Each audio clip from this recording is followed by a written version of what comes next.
Hey, what's up, everybody? Welcome to this week's Q&As. We barely have any questions this week, but that kind of selfishly works in my favor because I'm still trying to get rid of that bad cold, and I have to jump on a flight early tomorrow morning. So while I normally love taking my time and really digging into these Q&As, it's kind of good that this is a short one this week. So by no means am I saying don't ask questions. I love doing these, but for all the times for there to be a short week, this is perfect. So let's jump right in. First up, FirebrandX wanted to chime in regards to the conversation about which PlayStation 1 model to get if you want compatibility with both the upcoming HDMI mod from Dan and Christoph as well as the PSIO. And he would like to recommend the 5501 model because it's compatible with both of those mods and already has the fixed shading function that prevents color banding. So one thing I will mention is that I did a pretty deep dive. It's got to be 5 years ago now, probably more. But I did a pretty deep dive into which PlayStation version outputs better than others. And while there are versions that are better than others, it's not nearly as drastic as something like the original Super Nintendo and the One Chip. And I'll definitely revisit that at some point in the future because, as time goes on, you learn more about each revision and all that. So it'll be easier for me now to revisit it than it was if I had started from scratch. And I'll try to dig in and see if there is one perfect model, if you will. But all are going to be pretty decent. So I would have to agree with FirebrandX's recommendation on that one. So thanks for chiming in. Colin Gray has a bit of a confusing question, and I'm going to try my best to answer it, but I might need some more information. It looks like Colin picked up an Extron Crosspoint and is running all of the consoles that he has through it, and through a RetroTink 2X. And the problem that he's stating is that the PS2 and Wii exhibit a strange, jittery dot crawl-like pattern, but all of the other consoles do not.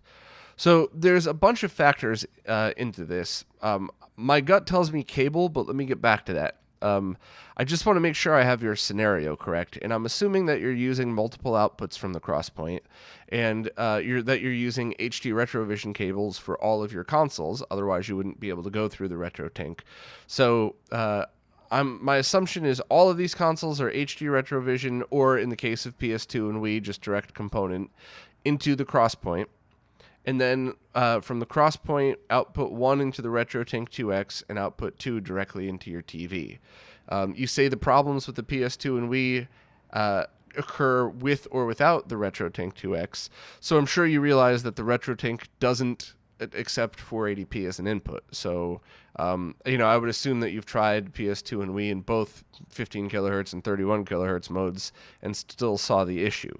But then you say you're using the HD Retrovision PlayStation 1 component cable to encode component video out of the RGB output of the PS2, and that looked fine. So once again, I'm assuming that you're going directly into your TV from this one and not, if you're talking about 480p. So if this is the case, and I got everything right, which, remember, I'm still a little loopy here, so excuse me if my cold's getting to me, but if I got all that right, my guess would be that you're using generic component video cables for the Wii and the PS2, which, and even if they're not generic, they might be a brand, that tries to make it seem like they make high quality cables, but they don't actually. I've fallen for that before myself. I bought a used pair from somebody that it looked exactly like the official Nintendo one. I mean, it looked identical. It just didn't say Nintendo on it. And I started getting some weird issues in some capture. And then I immediately went, I bought the wrong stupid cable, didn't I? So that would be my guess, because you're going to there's a lot of cables that are really just junk. Even ones that look thick don't even, there's like foam on the outside. There's not even real shielding. So if that's the case, go to Amazon, or if you're out of North America, wherever's easiest for you, maybe Castlemania Games, and pick up the HD Retrovision just component cables, not the ones that convert. They make them for PS2 and the Wii. And I've been testing both of them, and they're much cheaper because there's no circuitry inside. They're just really high quality cables that tap into the component video circuits. But in my testing, it was a noticeable night and day difference on the Wii. I still saved the junky cables because I'm sure I'm going to use those in some upcoming video that demonstrates exactly what could happen if you buy $5 Wii component cables. But it's not even something a nerd would need to notice. Any person could look at it, and then you switch cables and they go, oh, it looks a lot better. So that's just what my gut's telling me, but I don't think I have enough information, and my answer is based on a lot of assumptions. So please let me know if I did all right with this one. Maybe I got lucky and just guessed right, or maybe I'm way off. But unless you're using either HD Retrovision or official Nintendo or Sony component cables, that would be my first thing to try. And to be honest, even if you're using official Nintendo or Sony cables, a lot could happen to cables over the years. You could step on them, your cats could chew on them. Cables aren't indestructible, as I've proved, unfortunately, many, many times. So maybe if you are using older cables, even maybe just try to pick up one set and see if that makes a difference. But hopefully that's a good guess, and hopefully I did all right. So I'm looking forward to hearing your answer and if that was the solution. Ben Abrish was asking if there's any place to still talk about or trade the old Smoke Monster EverDrive packs, because all of the links have been taken down and now it's just based off of those scripts, which it's completely legal to host a script because you're not hosting anybody's intellectual property. And unfortunately, no, I don't really know of a place that I could recommend. And it's a really tricky thing because you're talking about other people's intellectual property. And up until now, the only time the big companies have ever really stepped in is when people are hosting ads on a website that supports these things. And I have to agree with that 100%. You can't be making money off of other people's creations like that, or you shouldn't be. But that still sucks for everybody else who just wants to collect them privately. Every collector I have ever met, everybody that prides themselves on being a collector, both has these packs and has every game they want, including full sets for lots of consoles.